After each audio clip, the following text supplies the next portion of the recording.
Mold, drug abuse, human trafficking. Some hotels in our region are magnets for trouble. The 9 on Your Side I-Team discovered one community is trying to fix that.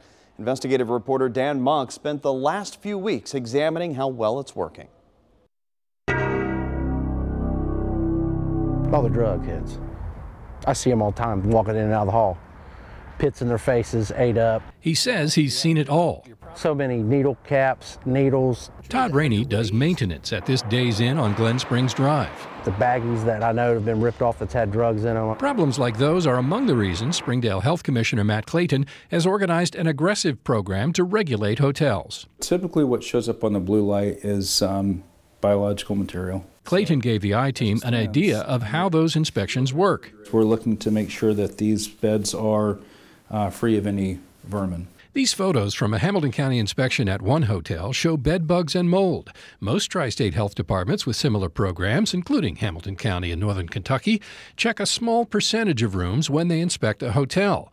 But last year, Springdale checked more than 90% of rooms, even occupied rooms. That's not always well received by the guest, but if we consider that our overall goal, the long-term purpose is to create a positive business model for hotel motel operators, and it's also to create a healthy, safe environment for the hotel guests.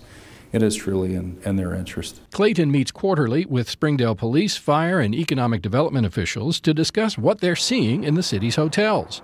And they're seeing plenty. So while addiction's been very light in Springdale compared to other areas, we did see that a high number of cases of overdose occurred at our hotels. The I-Team obtained meeting minutes from Springdale's quarterly hotel meetings that contain even more details. From June to October 2017, 3 hotels on Glen Springs accounted for 30% of heroin-related calls in Springdale city limits. Last November, court records show a federal jury found this Cincinnati man guilty of sex trafficking and child pornography. That case began at the Springfield Pike La Quinta, where Springdale police found the victim, a 16-year-old runaway, in September 2016. This guest room here is a 2-bedroom suite. Hotel owner Bobby Doss welcomes the scrutiny. It's actually really good because it gives the hotel management a better oversight on the quality of the guest room. Doss is nearing the end of an extensive renovation of his Studio 6 extended stay hotel on Chesterdale Road.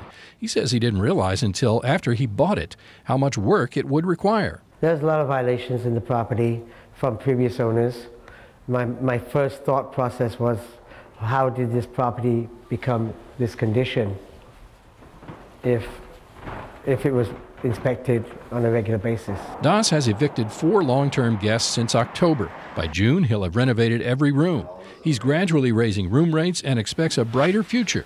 That's exactly what Clayton hopes to see. Those quality inspections will help the hotel operator to raise the standards of those rooms and of the hotel, which will lead to a higher rate of occupancy and to a higher room rate, so a more profitable business model for the hotel motel operator. But inspectors can't catch every problem. Just ask the maintenance man at Days Inn. I've actually seen mold on the walls, and I know that the health inspector said that you are supposed to cut the mold out of the walls and it is painted over. I spoke with Days Inn co-owner Willie Patel.